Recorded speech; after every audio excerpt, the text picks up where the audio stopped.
이 돈이 전부예요. 미안해요. 유진의 목소리는 작았지만 다급함은 진심이었다.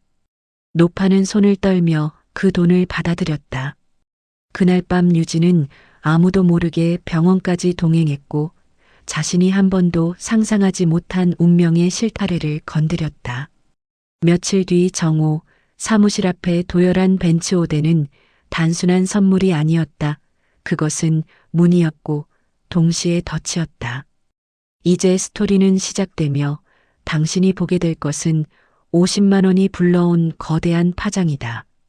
영상 시작 전 채널 구독해 주시면 영상 제작에 큰 힘이 됩니다. 그럼 오늘의 사연 시작합니다. 챕터 1 50만 원의 선택. 비가 억수같이 쏟아지는 금요일 저녁이었습니다. 한유진은 회사 건물을 나서며 우산을 펼쳤습니다. 신재생 에너지 프로젝트 보고서를 마무리하느라 밤 10시가 넘어서야 퇴근할 수 있었습니다. 휴, 오늘도 참 길었네. 유진은 작은 한숨을 내쉬며 지하철역으로 향했습니다. 평소보다 인적이 드문 골목길을 걸어가던 중 구석진 곳에서 신음소리가 들려왔습니다. 아파. 유진이 소리나는 쪽을 돌아보니 70대 정도로 보이는 노파가 가슴을 움켜쥔 채 쓰러져 있었습니다. 주변에는 아무도 없었고 빗물이 노파의 온몸을 적시고 있었습니다. 유진은 주저하지 않고 달려갔습니다. 할머니, 괜찮으세요? 어디가 그렇게 아프세요? 노파는 숨을 헐떡이며 유진을 올려다봤습니다. 창백한 얼굴에 식은땀이 흘러내렸습니다. 아, 이 가슴이 그냥 터질 것처럼 너무 아파. 잠깐만요. 제가 도와드릴게요. 움직이지 마세요. 비 맞으시면 더 안 좋아요. 유진은 자신의 우산을 들어 노파 위에 씌워줍니다. 이러시면 안 되는데 이럴 때 혼자 계시면 어떡해요. 누가 있긴 하셨어요? 없어. 다들 바쁘고 내가 괜히 귀찮게 할까봐. 유진은 노파의 손목을 잡고 맥박을 확인합니다. 맥박이 너무 빠르세요. 바로 병원 가셔야 해요. 제가 택시 불러드릴게요. 유진은 핸드폰을 꺼내 떨리는 손으로 번호를 누릅니다. 택시 금방 올 거예요. 할머니, 조금만 참고 계세요. 고마워요, 아가씨. 나 같은 늙은이한테 이렇게까지 해주다니. 아이고, 무슨 말씀이세요. 당연히 도와드려야죠. 할머니께서 젊었을 때도 누군가 많이 챙기셨을 거 아니에요. 지금은 제가 할 차례예요. 잠시 뒤 택시가 도착하자 유진은 노파를 조심스럽게 일으켜 부축해서 태웁니다. 기사님, 가장 가까운 큰 병원 응급실로 부탁드려요. 많이 급해요. 네, 알겠습니다. 지금 바로 출발할게요. 병원에 도착한 후 유진은 노파를 휠체어에 태워 응급실로 들어갑니다. 저기요. 이분 가슴이 많이 아프대요. 빨리 좀 봐주세요. 의료진이 재빨리 달려와 노파를 진찰실로 옮깁니다. 걱정 마세요. 저희가 잘 돌볼게요. 보호자분은 여기서 잠시만. 유진은 비에 젖은 채 숨을 고르며 진찰실 문이 닫히는 걸 바라봅니다. 제발 무사하셔야 할 텐데. 홀로 남은 응급실 앞 빗소리는 여전히 크게 들리지만 유진의 작은 마음은 할머니를 향한 따뜻한 걱정으로 가득했습니다. 간호사가 유진에게 다가왔습니다. 보호자이신가요? 아니요. 길에서 쓰러져 계시는 걸 발견해서 모셔왔어요. 그렇군요. 아직 상태를 더 봐야겠지만 아마 입원이 필요할 것 같아요. 유진은 조용히 고개를 끄덕이고 의자에 앉았습니다. 노파는 이미 응급 처치를 받고 있었고 수액이 달린 채로 침대에 누워 있었습니다. 유진은 수액이 잘 흐르는지 확인하면서 조용히 기다렸습니다. 잠시 후 담당 의사가 빠른 걸음으로 다가왔습니다. 환자분, 지금 괜찮으십니다. 다행히 큰 문제는 없어요. 정말요? 어디가 나쁘신 건가요? 과로와 스트레스 때문에 생긴 협심증 증상입니다. 며칠 입원하시고 약물 치료 받으시면 괜찮아질 겁니다. 그럼 치료비는 얼마나 나올까요? 의사가 잠시 눈을 내리깔며 대답했습니다. 검사비랑 입원비를 합치면 약 80만 원 정도로 예상됩니다. 유진의 가슴이 철렁 내려앉았습니다. 통장에 있는 돈이 53만 원뿐인데 게다가 이번 달 어머니 용돈까지 포함한 금액인데 유진의 표정을 본 의사가 조심스레 말을 덧붙였습니다. 물론 바로 다 내실 필요는 없고 가족분이 있다면. 유진은 굳게 고개를 저었습니다. 50만 원은 현금으로 드릴게요. 나머지는 카드로 할부로 부탁드릴게요. 정말 괜찮으신가요?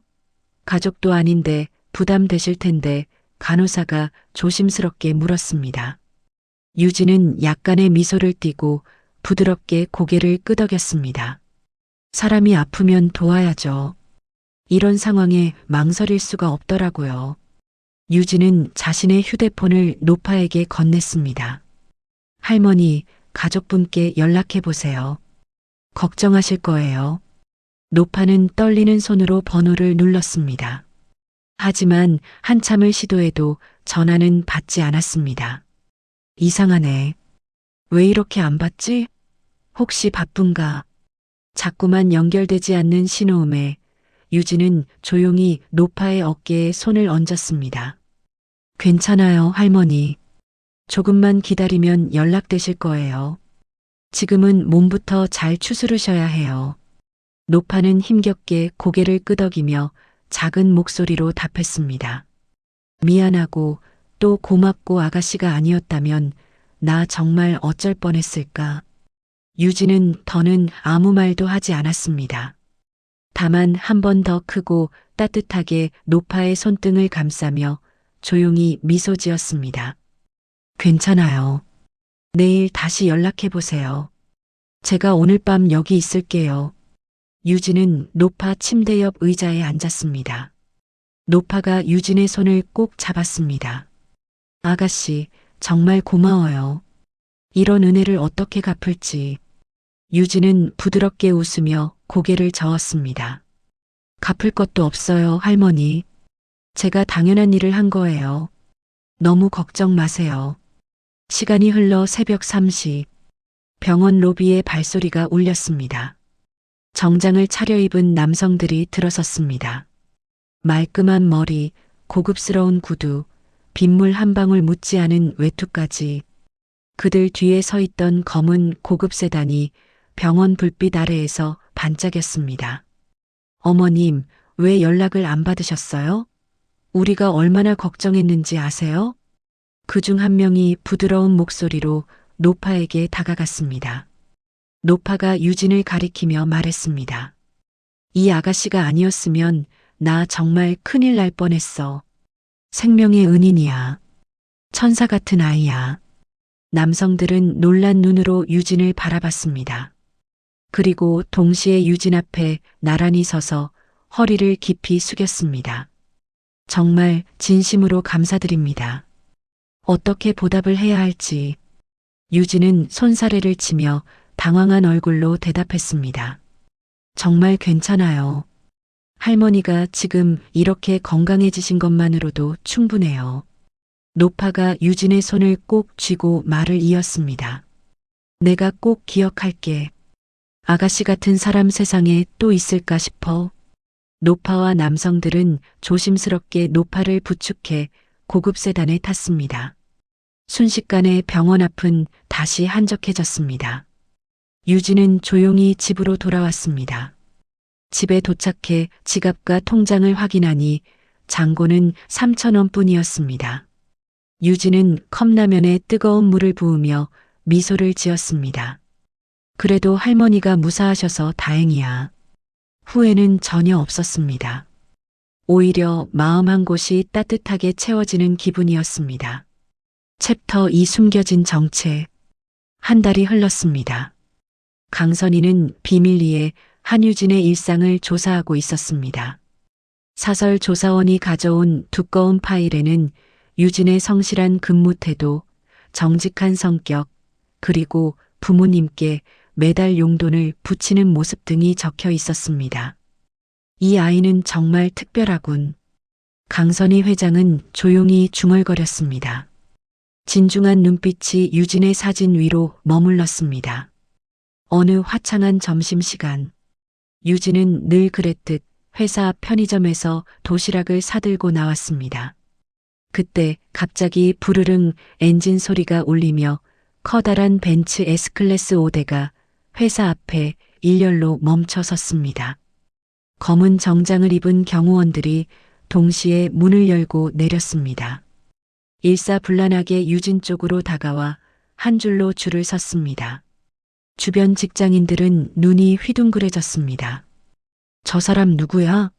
연예인인가? 아니야, 저 경호원 행렬 봐봐. 재벌 아니면 저럴 수 없지. 누군가는 휴대폰으로 촬영하며 유진을 가리켰고 다른 사람은 웅성거리기 시작했습니다.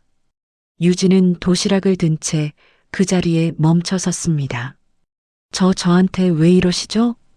당황한 목소리에 경호원 중 한 명이 공손히 말했다. 한유진 씨 맞으십니까? 네, 맞긴 한데요. 그들이 동시에 고개를 숙이며 외쳤습니다. 강선희 회장님께서 모시고 오라고 하셨습니다. 지금 바로 함께 가주시죠. 유진은 한 걸음도 앞으로 나아갈 수 없었습니다. 그 순간 도시락 봉지 안에 김밥이 조금 흔들렸고 유진의 심장도 거세게 뛰기 시작했습니다. 이 평범한 하루에 갑자기 등장한 고급 세단 5대와 정체 모를 사람들. 이 모든 것이 그날 비 오는 밤 한 노파를 도왔던 그 순간부터 이미 시작된 운명이었습니다. 경호팀장이 유진 앞에서 정중하게 인사했습니다. 한유진 양이시죠? 강선희 회장님께서 뵙고 싶어 하십니다. 유진은 당황스러워 뒤로 한 발 물러섰습니다. 강선희 회장이요? 저는 그런 분 모르는데요. 설명은 회장님께서 직접 해주실 겁니다. 함께 가주시겠어요? 유진은 혹시 자신이 무슨 잘못을 했나 싶어 걱정이 앞섰습니다. 하지만 거절할 수 없는 분위기였습니다. 알겠습니다. 경호 차량들이 시내 교통을 뚫고 달려 도착한 곳은 초고층 유성그룹 본사 건물이었습니다. 유진은 전용 엘리베이터를 타고 최고층으로 올라갔습니다. 화려하고 웅장한 회장실 문이 열렸습니다. 유진이 들어서는 순간 깜짝 놀랐습니다. 할머니? 강선희가 의자에서 일어나 유진을 반겼습니다. 그날 밤 나를 도와준 천사 같은 아이구나. 유진은 믿을 수 없다는 표정으로 강선희를 바라봤습니다. 할머니가 유성그룹 회장님이신가요? 그렇다. 한 달 전 그 비 오는 밤을 잊을 수가 없더구나. 강선희가 유진의 손을 잡았습니다. 아가씨의 50만 원 때문에 내가 살아날 수 있었어. 유진이 고개를 저었습니다. 그런 말씀 마세요. 당연한 일을 했을 뿐이에요. 강선희가 책상 위에서 수표를 꺼내 유진에게 내밀었습니다. 그날의 은혜에 보답하고 싶다. 이걸 받아라. 유진이 수표를 보고 깜짝 놀랐습니다. 5억 원이라는 액수가 적혀 있었습니다. 이건 너무 큰 돈이에요. 받을 수 없어요. 왜 못 받겠니? 저는 돈을 받으려고 할머니를 도운 게 아니에요. 이런 거액은 정말 부담스러워요. 강선희는 유진의 진정성에 더욱 감동했습니다. 그렇다면 다른 제안을 하나 하겠다. 어떤 제안이신가요? 내 아들과 만나보는 게 어떠니? 유진이 당황스럽게 눈을 깜빡였습니다. 아들분이요? 저는 이미 사귀는 사람이. 바로 그때 회장실 문이 열렸습니다. 윤재민이 급하게 들어왔습니다. 어머니, 급한 일이라고 해서. 재민과 유진이 서로를 알아보며 굳어졌습니다. 재민아? 유진아? 강선희가 두 사람의 반응을 보며 순간 상황을 파악했습니다. 너희가 서로 아는 사이구나? 재민이 어머니 앞에서 고개를 숙였습니다. 어머니, 제가 1년 동안 숨겨온 일이 있습니다. 숨겨온 일? 유진이와 교제하고 있습니다. 결혼을 생각하고 있어요. 강선희는 잠시 말이 없었습니다. 복잡한 감정이 얼굴에 스쳐 지나갔습니다. 유진이 조심스럽게 입을 열었습니다. 회장님, 재민 씨가 유성그룹 후계자라는 건 오늘 처음 알았어요. 재민이 유진의 손을 잡았습니다. 미안해, 유진아. 신분을 숨긴 채 만났어. 강선희가 차분하게 말했습니다. 유진이의 인품은 이미 확인했다. 하지만 재벌가 며느리가 되려면 그만한 자격을 갖춰야 한다. 어머니, 재민이 항의하려 했지만 강선희가 손으로 제지했습니다. 6개월간의 시험 기간을 거쳐라. 그 기간 동안 재벌가 예법부터 경영 감각까지 모든 것을 배우고 증명해야 한다. 유진이 두려움을 느꼈지만 용기를 냈습니다. 시험을 받아들이겠습니다. 강선희가 엄격한 표정을 지었습니다. 실망시키지 말기 바란다. 챕터 3 시험의 시작. 3개월이 지났습니다. 유진은 강선희가 마련한 특별 교육을 받고 있었습니다. 하루 16시간의 강행군이었습니다. 오전 6시 승마장에서 유진이 말 위에 올라탔습니다. 승마 강사가 고삐 잡는 법을 설명했습니다. 자세를 조금 더 꼿꼿하게 세우세요. 네, 선생님. 유진이 땀을 흘리며 자세를 교정했습니다. 오전 10시에는 골프장에서 스윙 연습을 했습니다. 골프 프로가 유진의 어깨를 잡아주며 말했습니다. 팔에 힘을 너무 주지 마세요. 자연스럽게 휘두르셔야 해요. 유진의 공이 제대로 날아가자 강사가 박수를 쳤습니다. 아주 좋아요. 감각이 빠르시네요. 오후에는 와인 테이스팅 교육을 받았습니다. 소믈리에가 와인잔을 돌리는 모습을 보여줬습니다. 이렇게 천천히 돌려서 향을 맡아보세요. 유진이 조심스럽게 따라했습니다. 포도 냄새가 진하게 나네요. 맞습니다. 이건 프랑스 보르도 지역 와인이에요. 저녁에는 영어와 중국어 수업이 기다리고 있었습니다. 원어민 강사가 유진에게 질문했습니다. How was your day today? It was very busy but meaningful. 유진이 능숙하게 대답했습니다. 강사가 만족스럽게 고개를 끄덕였습니다. Your pronunciation is getting much better. 밤 10시가 넘어서야 모든 수업이 끝났습니다. 유진은 기숙사 같은 숙소에서 혼자 저녁을 먹었습니다. 재민이 몰래 찾아와 문을 두드렸습니다. 유진아, 나야. 유진이 문을 열어주었습니다. 이렇게 늦게 와도 돼? 어머니가 모르게 잠시만. 재민이 유진의 손을 잡았습니다. 너무 힘들지? 이런 시험 받게 해서 미안해. 유진이 고개를 저었습니다. 괜찮아. 회장님 마음을 이해해. 하지만 너무 무리하는 것 같아서 나는 견딜 수 있어. 당신을 위해서라면. 재민이 유진을 꼭 안았습니다. 고마워, 유진아. 그런데 다음 날부터 분위기가 달라졌습니다. 강태성이 교육 현장을 자주 찾아와 유진을 관찰하기 시작했습니다. 골프 수업 중에 강태성이 나타났습니다. 어떻게 진행되고 있나? 골프 프로가 대답했습니다. 한유진 양은 매우 성실하게 배우고 계십니다. 강태성이 비웃듯 말했습니다. 실력은 어떤가? 재벌가 사교 모임에서 어색하지 않을 정도인가? 아직 시간이 더 필요하겠지만 노력하는 모습이 인상적이에요. 강태성이 유진을 째려봤습니다. 노력만으로는 부족하지. 타고난 품격이 있어야 하는데. 유진이 참고 있다가 입을 열었습니다. 최선을 다하고 있습니다. 최선을 다한다고 모든 게 되는 건 아니야. 강태성이 냉소적으로 웃으며 자리를 떠났습니다. 사설탐정이 강태성에게 보고했습니다. 한유진의 아버지 관련해서 흥미로운 정보를 찾았습니다. 어떤 정보인가? 10년 전 건설업 사업 실패로 20억 원의 빚을 지고 도주했습니다. 강태성의 눈이 번뜩였습니다. 확실한 증거가 있나? 네, 법원 문서와 채권자들 명단까지 확보했습니다. 강태성이 만족스럽게 미소 지었습니다. 좋아. 이제 재미있어지는군. 며칠 후 첫 번째 사교 모임이 열렸습니다. 유진은 고급 호텔 연회장에 들어섰습니다. 화려하게 차려입은 재벌가 부인들이 삼삼오오 모여 대화를 나누고 있었습니다. 박미란이 다른 부인들과 함께 유진을 바라봤습니다. 저분이 재민 도련님의 그 여자분인가 봐요. 평범해 보이네요. 우리와는 좀 다른 분위기인 것 같은데. 유진이 그들에게 다가가 인사했습니다. 안녕하세요. 한유진입니다. 박미란이 시큰둥하게 대답했습니다. 아, 네. 소문 많이 들었어요. 좋은 소문이었으면 좋겠는데요. 유진이 웃으며 말했습니다. 박미란이 다른 부인들과 눈짓을 주고받았습니다.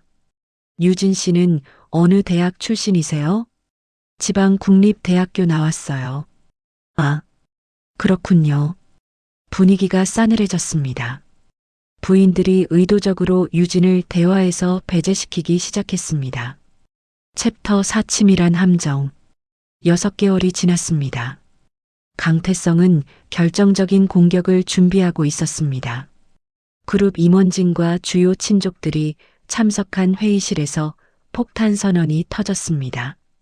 한유진이라는 여자의 정체를 밝혀냈습니다. 강태성이 서류 뭉치를 테이블에 내려놓았습니다. 강선희가 차분하게 물었습니다. 무슨 말인가? 이 여자는 처음부터 재민의 재산을 노리고 계획적으로 접근한 전형적인 꽃뱀입니다. 재민이 벌떡 일어났습니다. 무슨 말도 안 되는 소리야. 강태성이 냉소적으로 웃었습니다. 증거가 있습니다. 먼저 이 통화 녹음을 들어보세요. 녹음기에서 유진의 목소리가 흘러나왔습니다. 유성그룹 후계자잖아. 이런 기회를 놓칠 수는 없어. 재민이 얼굴을 찌푸렸습니다. 이게 뭔가? 유진이 이런 말을 할 리 없어. 아직 더 있습니다. 강태성이 또 다른 서류를 꺼냈습니다. 이건 한유진이 사설탐정에게 의뢰한 재민 도련님 신상조사 내역서입니다. 강선희가 서류를 받아 살펴봤습니다. 정말인가? 가짜 증언자가 앞으로 나섰습니다. 저는 한유진과 같은 회사에서 근무했던 김영수입니다. 유진 씨가 평소에 재벌 남편 하나만 잡으면 인생 역전이다라고 자주 말했어요. 또 다른 증언자가 이어서 말했습니다. 저는 재민 씨와 유진 씨가 처음 만났다는 카페 직원입니다. 유진 씨가 미리 와서 재민 씨 자리 근처에서 기다리고 있었어요. 우연이 아니라 계획된 만남이었습니다. 강태성이 금융거래 내역서를 제시했습니다. 이건 한유진의 계좌 내역입니다. 재민 도련님과 만나기 전부터 대출을 받아 고급 옷과 액세서리를 구매한 흔적이 있어요. 재민이 주먹을 쥐고 떨었습니다. 모든 게 조작이야. 유진이는 그런 사람이 아니라고. 그렇다면 어떻게 이 모든 증거를 설명하시겠습니까? 강태성이 도발적으로 물었습니다. 강선희가 깊은 한숨을 내쉬었습니다. 유진이를 불러라. 30분 후 유진이 회의실에 들어섰습니다. 차가운 시선들이 그녀를 향했습니다. 강선희가 엄숙하게 말했습니다. 유진아, 내 정체가 밝혀졌다. 정체라니요? 유진이 당황스럽게 반문했습니다. 강태성이 증거들을 유진 앞에 늘어놓았습니다. 이 모든 게 다 무엇인가? 유진이 서류들을 보며 얼굴이 창백해졌습니다. 이건 모두 거짓이에요. 거짓이라고? 그럼 이 녹음은 누구 목소리인가? 강태성이 다시 녹음을 틀었습니다. 분명히 유진의 목소리였지만 유진은 그런 말을 한 적이 없었습니다. 저는 이런 말 한 적 없어요. 누군가 조작한 거예요. 증언자들이 한 목소리로 말했습니다. 거짓말 마세요. 우리가 직접 보고 들었어요. 유진의 눈에 눈물이 맺혔습니다. 정말 억울해요. 저는 재민 씨를 진심으로 사랑해요. 재민이 유진 옆으로 다가갔습니다. 나는 유진을 믿어. 이 모든 증거가 조작이라는 걸 증명할 거야. 강태성이 비웃었습니다. 증명하시려면 하세요.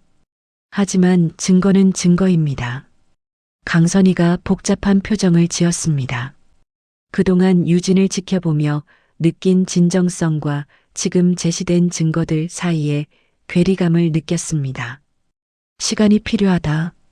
모든 것을 차근차근 확인해 보겠다. 재민이 어머니를 향해 절박하게 말했습니다. 어머니가 유진을 믿지 않으신다면 저는 모든 걸 포기하고 유진과 함께 그룹을 떠나겠어요. 회의실이 조용해졌습니다. 유진이 고개를 숙이며 말했습니다. 재민 씨 때문에 이런 일이. 죄송해요. 강선희가 유진을 바라봤습니다. 그 순간 한 달 전 비 오는 밤의 기억이 떠올랐습니다. 진정성 있게 자신을 도왔던 유진의 모습과 지금 상황 사이의 괴리가 느껴졌습니다. 유진아, 나와 단둘이 얘기하자. 유진이 강선희를 따라 별실로 갔습니다. 회장님, 솔직히 말해라. 이 모든 게 사실이냐? 유진이 강선희의 눈을 똑바로 바라봤습니다. 한 달 전 그 비 오는 밤을 기억하세요? 제가 회장님께 보여드린 마음이 가짜였을까요? 강선희의 마음이 흔들렸습니다. 유진이 가방에서 두꺼운 서류를 꺼냈습니다. 이건 제가 6개월 동안 준비한 신재생 에너지 사업 제안서예요. 이것만은 그룹에 드릴 수 있는 제 마지막 선물입니다. 유진이 고개를 숙이고 돌아섰습니다. 진실은 언젠가 밝혀질 거라고 믿어요. 챕터 5 진실의 발견. 그날 밤 강선희는 유진이 남긴 사업 제안서를 읽고 있었습니다. 혁신적인 아이디어와 치밀한 분석에 깊은 인상을 받았습니다. 이런 수준의 제안서를 혼자 작성했다고? 강선희가 중얼거렸습니다. 유진의 전문성과 통찰력이 고스란히 드러나 있었습니다. 정말 이 아이가 돈만 노리는 여자일까? 강선희는 국내 최고 수준의 조사기관에 전화를 걸었습니다. 모든 증거를 과학적으로 재검증해라. 음성 분석부터 필적 감정까지 모든 방법을 동원해서 다음 날 아침 전문 조사팀이 움직이기 시작했습니다. 첨단 장비를 이용한 음성 분석이 시작됐습니다. 조사원이 컴퓨터 화면을 보며 말했습니다. 이상합니다. 이 음성에서 인공합성의 흔적이 발견되네요. 확실한가? 네, AI 음성 합성 기술로 만들어진 게 분명합니다. 디지털 포렌식 전문가가 금융거래 내역서를 분석했습니다. 이 문서도 이상해요. 은행 시스템의 원본과 다른 부분이 있습니다. 어떻게 다른가? 날짜와 금액이 조작되었어요. 정교하게 위조된 문서입니다. 조사팀은 증언자들에 대한 뒷조사도 실시했습니다. 강태성과 연결된 자금 거래 내역이 속속 드러났습니다. 김영수라는 인물은 한유진과 같은 회사에서 근무한 적이 없습니다. 카페 직원이라는 사람도 가짜네요. 실제로는 강태성 상무가 고용한 연기자입니다. 조사 결과가 강선희에게 보고됐습니다. 회장님, 모든 증거가 조작된 것으로 확인됐습니다. 강선희가 분노에 찬 목소리로 말했습니다. 강태성이 이런 치밀한 음모를? 네, 수개월에 걸쳐 조직적으로 계획한 것 같습니다. 투입된 자금만 해도 수억 원에 달합니다. 강선희가 즉시 유진에게 연락했습니다. 유진아, 지금 어디 있니? 당장 만나자. 유진은 작은 원룸에서 짐을 정리하고 있었습니다. 재민도 함께 있었습니다. 유진아, 조금만 더 기다려줘. 진실을 밝혀낼 거야. 재민 씨는 그룹 일에 집중하세요. 저 때문에 더 이상 피해받지 마세요. 그때 문이 급하게 열렸습니다. 강선희가 숨을 헐떡이며 들어왔습니다. 유진아. 유진이 놀라며 일어났습니다. 회장님? 강선희가 유진 앞에 무릎을 꿇었습니다. 미안하다. 내가 너무 어리석었다. 재민이 깜짝 놀랐습니다. 어머니 무슨 모든 증거가 조작이었어. 강태성이 치밀하게 계획한 음모였다고. 유진의 눈에 눈물이 흘렀습니다. 정말이에요? 정말이야. 내가 너를 의심한 걸 용서해다오. 강선희가 유진의 손을 잡았습니다. 내 사업 제안서를 읽어봤어. 정말 훌륭했다. 이런 재능을 가진 내가 돈만 노리는 여자일 리 없다는 걸 진작 알았어야 했는데. 재민이 두 사람을 번갈아 보며 말했습니다. 그럼 이제? 강선희가 일어서며 단호하게 말했습니다. 강태성은 그룹에서 영구 퇴출한다. 그리고 유진아, 너는 우리 가족이다. 다음 날 그룹 이사회에서 긴급 회의가 열렸습니다. 강태성의 음모가 모든 임원들에게 공개됐습니다. 이런 파렴치한 짓을 후계자를 노린 치밀한 계획이었군. 강태성이 변명하려 했지만 이미 늦었습니다. 변명할 필요 없다. 즉시 모든 직책에서 해임한다. 강선희가 냉정하게 선언했습니다. 강태성이 절망적인 표정을 지었습니다. 이모, 기회를 한 번만. 기회는 이미 충분히 줬다. 이제 법의 심판을 받아라. 유진의 신재생 에너지 사업 제안이 이사회에서 만장일치로 채택됐습니다. 한유진 양을 신설되는 그린에너지 사업부의 이사로 임명한다. 박수가 터져 나왔습니다. 회의가 끝난 후 강선희가 유진에게 말했습니다. 앞으로 5년간 핵심 사업으로 육성할 계획이야. 내 능력을 마음껏 발휘해라. 유진이 깊게 인사했습니다. 최선을 다하겠습니다. 재민이 유진의 손을 잡았습니다. 이제 정말 우리 결혼할 수 있겠네. 강선희가 미소 지었습니다. 결혼 준비는 내가 도와주마. 온 세상이 부러워할 만한 결혼식을 만들어주겠다. 그날 저녁 세 사람은 조용한 식당에서 함께 식사했습니다. 강선희가 유진을 바라보며 말했습니다. 내가 우리 가문에 온 건 정말 큰 축복이구나. 유진이 감동의 눈물을 흘렸습니다. 저야말로 이런 좋은 분들을 만나게 되어 감사해요. 재민이 두 사람의 손을 잡았습니다. 우리 이제 진짜 가족이다. 강선희가 따뜻하게 웃었습니다. 그래, 진짜 가족이지. 챕터 6 행복한 결혼과 실연의 전조. 3개월 후 국내 최대 규모의 호텔에서 재민과 유진의 결혼식이 거행됐습니다. 재계와 정계의 주요 인사들이 참석한 성대한 결혼식이었습니다. 강선희가 하객들 앞에서 마이크를 잡았습니다. 유진이는 돈으로 살 수 없는 진정한 품격과 재능을 갖춘 우리 가문의 자랑입니다. 박수가 터져 나왔습니다. 유진이 웨딩드레스를 입고 감동의 눈물을 흘렸습니다. 재민이 유진의 손을 잡으며 서약했습니다. 평생 당신만을 사랑하고 지켜가겠습니다. 저도 평생 당신과 함께하겠어요. 유진이 떨리는 목소리로 답했습니다.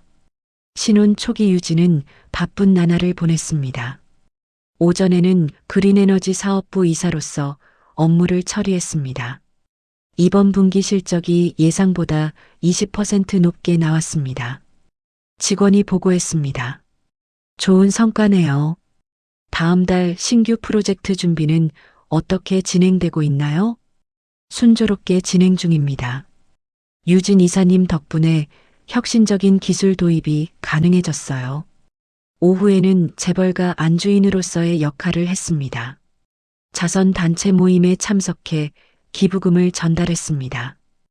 유성그룹에서 어려운 아이들을 위해 5억 원을 기부하겠습니다. 참석자들이 박수를 보냈습니다. 유진 여사님, 정말 감사합니다. 저녁에는 가족과 함께 시간을 보냈습니다. 강선이가 며느리의 성과를 자랑스러워했습니다.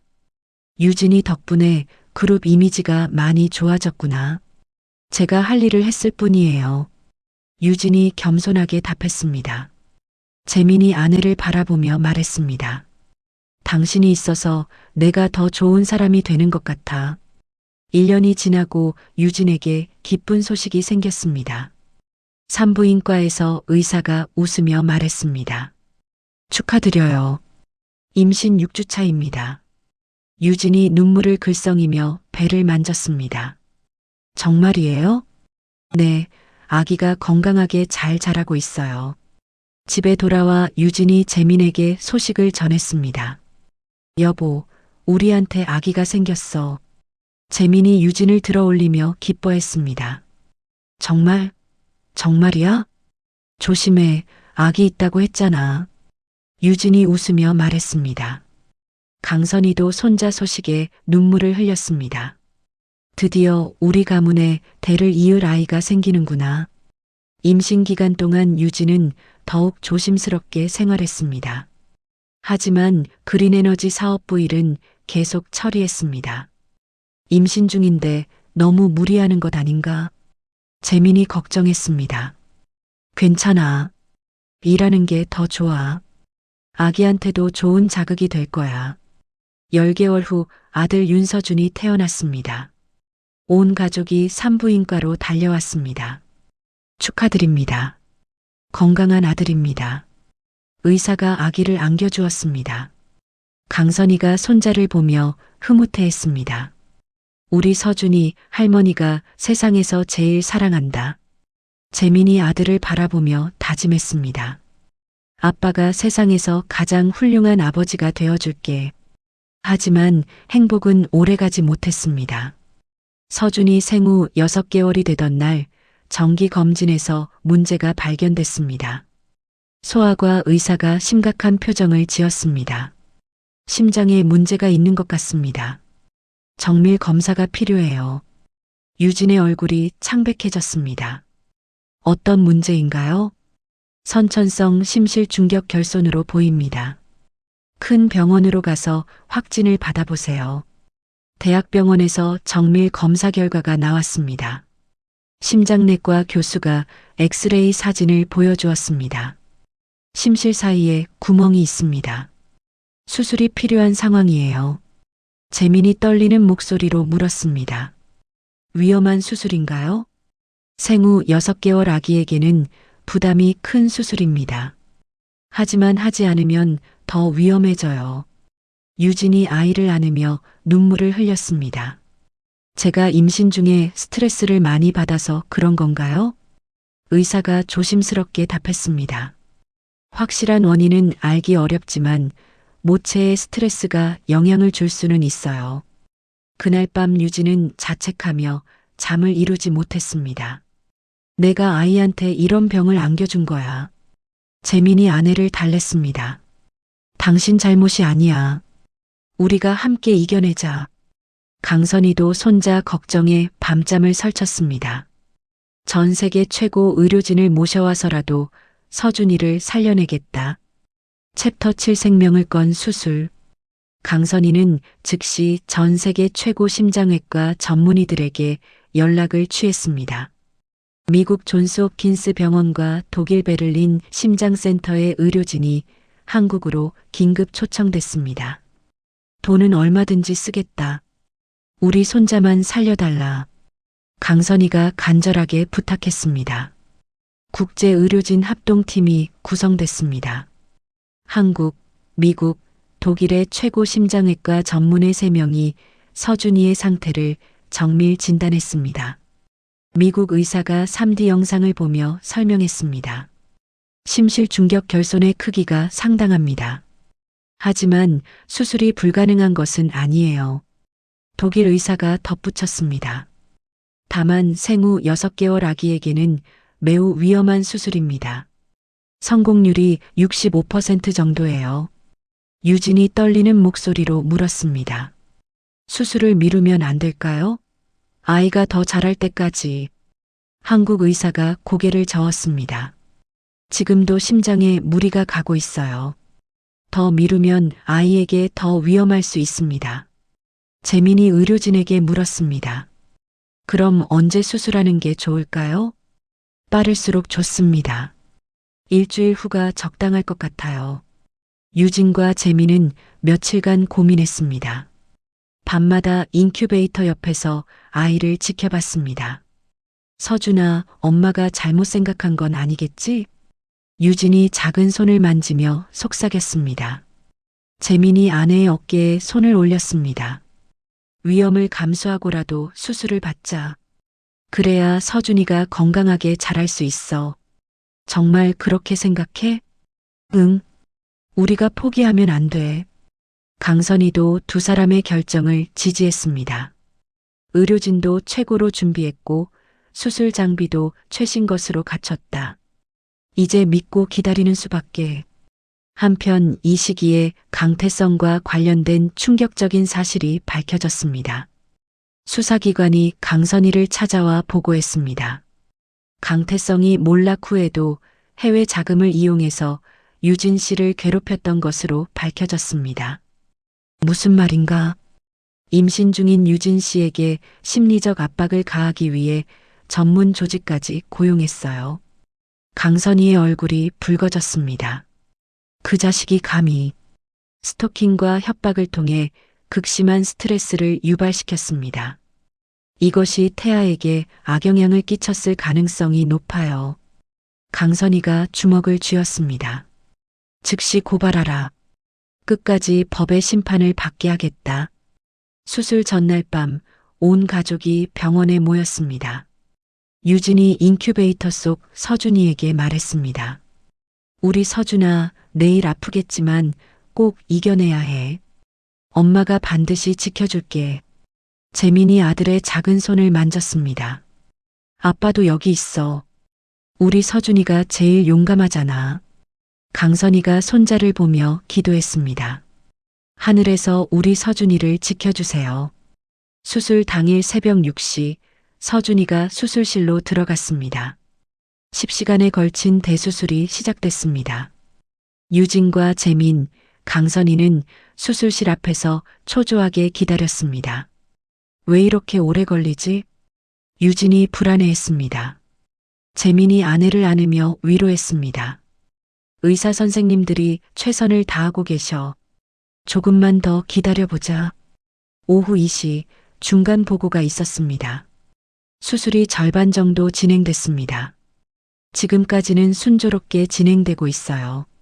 가족들이 안도의 한숨을 내쉬었습니다. 오후 4시 드디어 수술실 불이 꺼졌습니다. 집도의가 나와서 말했습니다. 수술이 성공적으로 끝났습니다. 유진이 무너지며 울음을 터뜨렸습니다. 정말이에요? 우리 서준이가?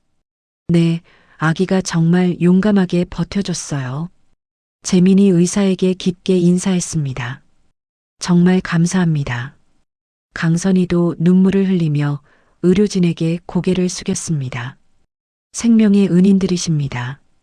의사가 설명을 이어갔습니다. 앞으로 1년간 집중 재활 치료가 필요해요. 하지만 잘 관리하면 정상적인 생활이 가능합니다. 중환자실에서 서준이가 회복되는 모습을 지켜보며 가족들은 감격했습니다. 유진이 아이의 손을 잡으며 말했습니다. 엄마가 평생 지켜줄게. 건강하게 자라자. 챕터 8 새로운 출발과 나눔의 시작. 서준이의 수술이 성공한 후 한개월이 지났습니다. 아이는 놀라울 정도로 빠르게 회복되고 있었습니다. 소아과 병동에서 유진이 서준이에게 분유를 먹이고 있었습니다. 우리 서준이 오늘도 잘 먹네. 간호사가 다가와 말했습니다. 정말 회복이 빨라요. 의료진도 깜짝 놀랄 정도예요. 유진이 미소 지었습니다. 다행이에요. 그런데 다른 아이들은 어떤가요? 여기 입원한 아이들 중에 심장병으로 고생하는 아이들이 많아요. 특히 치료비 때문에 어려움을 겪는 가정들이 있어서 간호사의 말을 들은 유진의 마음이 무거워졌습니다. 그날 저녁집에서 강선희와 재민에게 제안했습니다. 어머님, 재민 씨, 제안하고 싶은 일이 있어요. 강선희가 관심 있게 물었습니다. 무슨 제안이니? 우리 서준이처럼 심장병으로 고생하는 아이들을 돕는 재단을 만들면 어떨까요? 재민이 아내의 손을 잡았습니다. 정말 좋은 생각이야. 강선희가 감동받은 표정을 지었습니다. 역시 우리 며느리구나. 그 아픈 시간을 겪고도 다른 사람을 생각하다니. 저희가 받은 도움과 사랑을 다른 가정에도 나눠주고 싶어요. 유진이 진심으로 말했습니다. 일주일 후 유성나눔재단 설립 발표회가 열렸습니다. 100억 원의 초기 기금으로 시작하는 대규모 사회공헌 재단이었습니다. 기자가 질문했습니다. 재단 설립 취지가 무엇인가요? 유진이 마이크를 잡고 답했습니다. 저희 아이가 심장병으로 고생하면서 많은 것을 깨달았어요. 같은 어려움을 겪는 가정들에게 희망을 드리고 싶습니다. 강선희가 덧붙였습니다. 유진이를 재단 이사장으로 임명했습니다. 앞으로 체계적인 의료비 지원과 연구비 지원을 해나갈 예정입니다. 재단 사업이 본격 시작되자 효과가 즉시 나타났습니다. 재단 사무실에서 직원이 유진에게 보고했습니다. 이번 달에만 50명의 환자를 도왔습니다. 어떤 반응들이에요? 정말 감사해 하세요.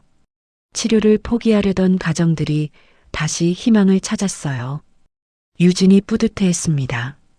더 많은 아이들을 도울 수 있도록 사업을 확대해 봅시다. 한편 강태성의 법정 재판이 진행됐습니다. 법원에서 판사가 선고했습니다. 피고인 강태성에게 징역 12년과 손해배상 150억 원을 선고한다. 강태성이 절망적인 표정을 지었습니다. 재판 후 유진이 기자들에게 말했습니다. 법의 심판이 내려졌지만 저희는 앞만 보고 나아가겠습니다. 배상금 150억 원은 모두 희귀질환 연구기금으로 사용되기로 결정됐습니다. 6개월 후 재단의 성과 발표회가 열렸습니다. 유진이 무대에 올라보고 했습니다. 6개월 동안 300명의 환자를 도왔고 50억 원의 의료비를 지원했습니다. 참석자들이 박수를 보냈습니다. 특히 희귀질환 연구에 투자한 30억 원으로 이건의 새로운 치료법이 개발됐습니다. 의료진 대표가 감사 인사를 했습니다. 유성나눔 재단 덕분에 많은 아이들이 새 생명을 얻었습니다. 유진의 활동이 언론에 크게 보도되면서 사회적 관심이 높아졌습니다. 방송 인터뷰에서 유진이 말했습니다. 처음에는 저희 아이 때문에 시작했지만 이제는 모든 아이들이 건강하게 자라는 세상을 만들고 싶어요. 재민도 그룹의 경영 철학을 바꿨습니다. 임원회의에서 발표했습니다. 앞으로 유성그룹은 사회적 가치 창출을 최우선으로 하겠습니다. 구체적으로 어떤 계획인가요? 임원이 물었습니다. 모든 사업 부문에서 윤리 경영과 지속 가능 경영을 실천하겠습니다. 강선희가 며느리의 변화를 지켜보며 감동했습니다. 유진이가 우리 가문에 온 건 정말 하늘의 뜻이었구나. 그날 저녁 가족 식사 자리에서 강선희가 말했습니다. 유진아, 내가 우리에게 가르쳐 준 게 너무 많다. 저야말로 좋은 가족을 만나 행복해요. 유진이 겸손하게 답했습니다. 재민이 아내를 바라보며 말했습니다. 당신 덕분에 내가 진정한 기업가로 성장할 수 있었어. 서준이도 건강하게 자라고 있었습니다. 생후 1년이 된 서준이가 유진의 품에서 웃고 있었습니다. 우리 서준이 이제 완전히 건강해졌네. 소아과 의사가 확인해줬습니다. 정기 검진 결과 아무 문제 없어요. 정상적인 발달을 보이고 있습니다. 유진이 눈물을 글썽였습니다. 정말 감사해요. 그날 밤 유진은 일기를 썼습니다. 4년 전 그 비 오는 밤 50만 원으로 시작된 인연이 이렇게 많은 사람들에게 희망을 주는 일로 커졌다. 앞으로도 더 많은 사람들을 도우며 살아가고 싶다. 그렇게 한유진과 윤재민, 강선희는 진정한 가족이 되었습니다. 50만 원이라는 작은 선의에서 시작된 이야기가 수많은 사람들에게 희망을 전하는 거대한 사랑의 순환으로 이어졌습니다. 유성나눔재단은 계속해서 성장했고 3년 후에는 전국 2,000명의 환자를 도우며 국내 최고의 의료복지기관으로 자리 잡았습니다. 유진은 자서전 50만 원의 기적을 출간하여 베스트셀러가 되었고 인쇄 전액을 장학기금으로 기부했습니다. 강선희는 70세가 되어 명예회장으로 물러나며 손자 서준이와 새로 태어난 손녀 서연이와 행복한 시간을 보내고 있습니다. 재민과 유진은 그룹을 이끌며 사람과 지구를 생각하는 글로벌 기업이라는 새로운 비전을 실현해가고 있습니다. 진정한 부는 돈이 아니라 사랑과 나눔에서 나온다는 것을 온몸으로 깨달은 이들의 이야기는 오늘도 계속되고 있습니다. 이야기를 끝까지 들어주신 분이 계시다면 잘 들었다고 댓글 하나만 남겨주세요. 감사합니다.